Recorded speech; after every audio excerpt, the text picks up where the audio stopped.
Well, good morning, YouTube. This is Lisa L. Rutley 257.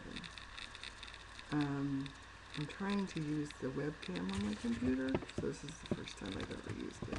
So I hope it's working okay. You get me all natural today. It's about 9:30 here on the West Coast in the morning.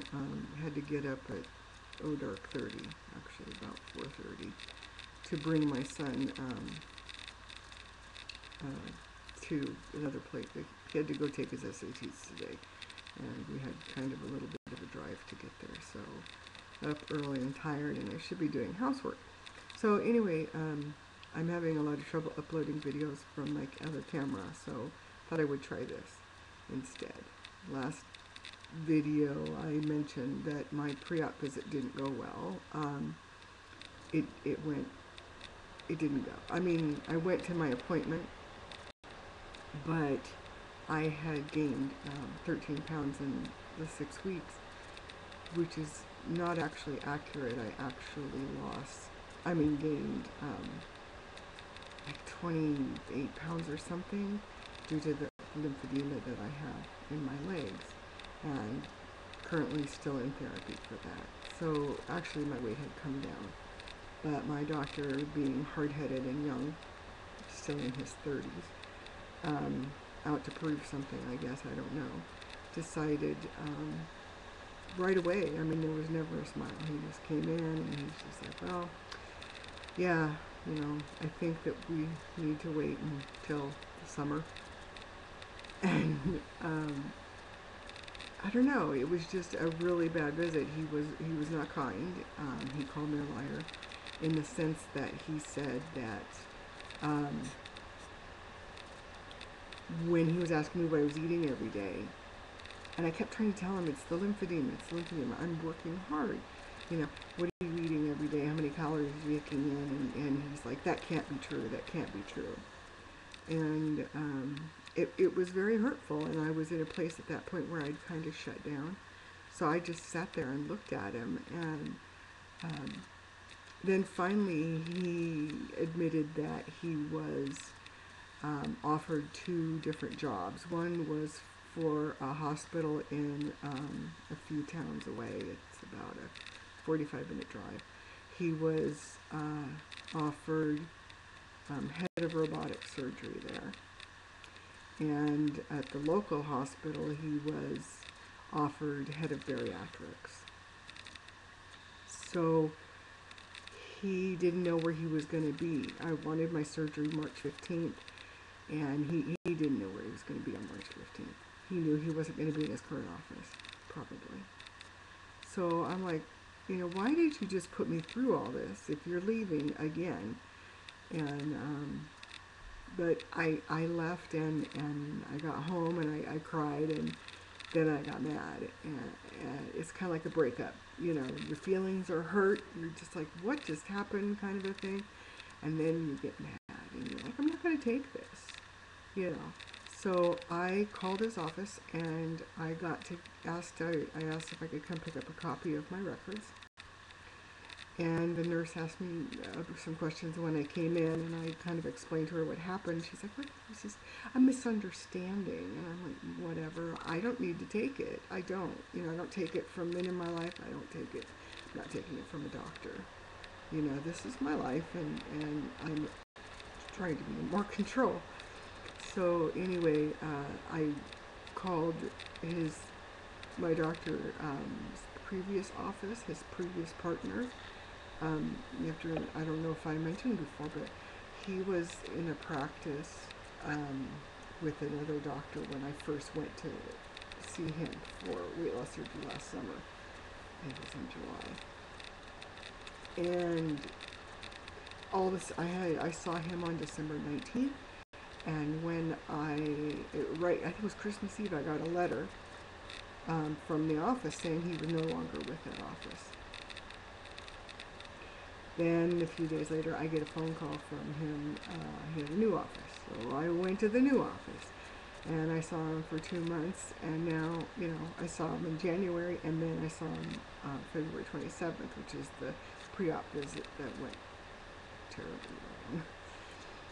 Anyway, so I took my records and I went into his previous partner, and he's like, yeah, looks like all your ducks are in a row, and da da da. And he called in the coordinator, and we all discussed it. And he was going to write the letter that day and have it submitted to the insurance for pre-authorization.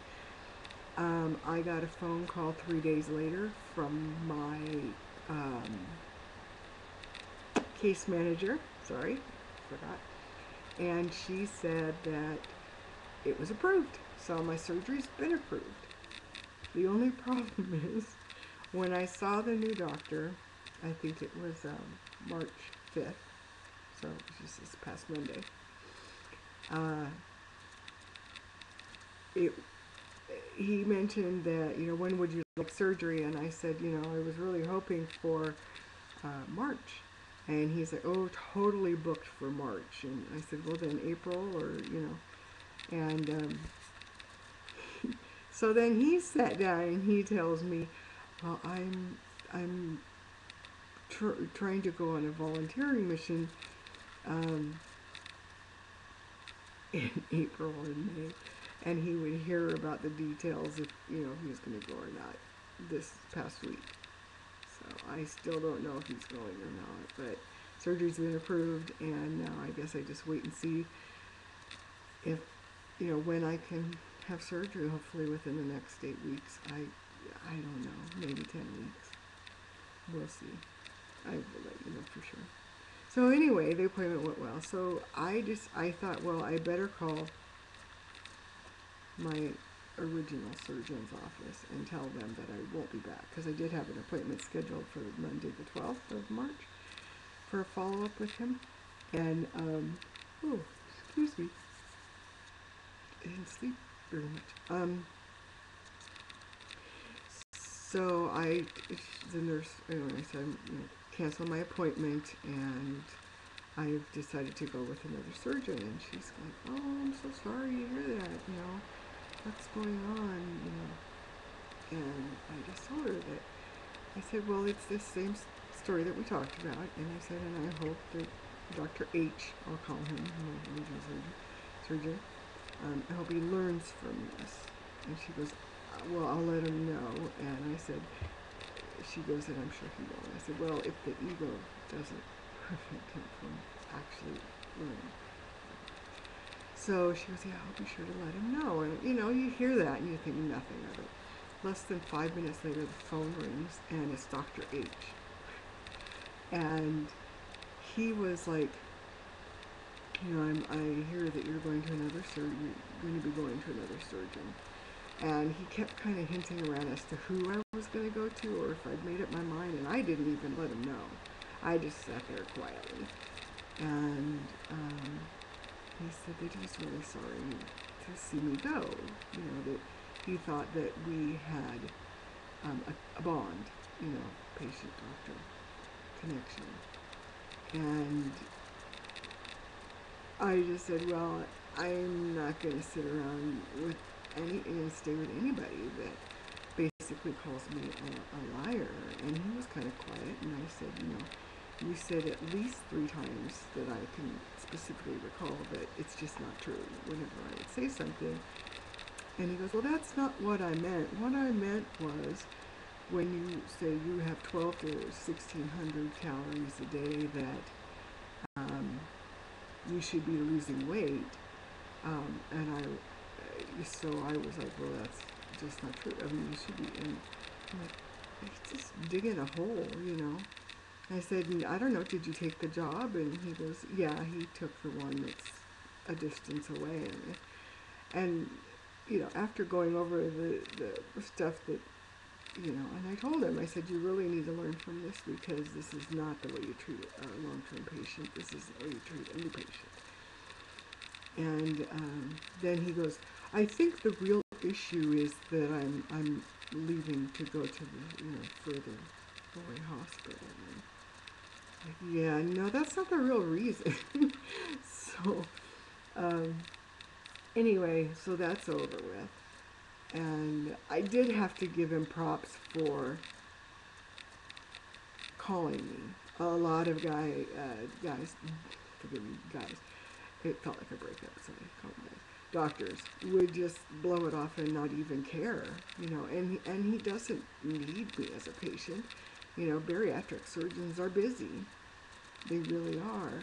I'm an unusual case in the sense that I had gastric stapling done in 1989 and a lap band done in 2010.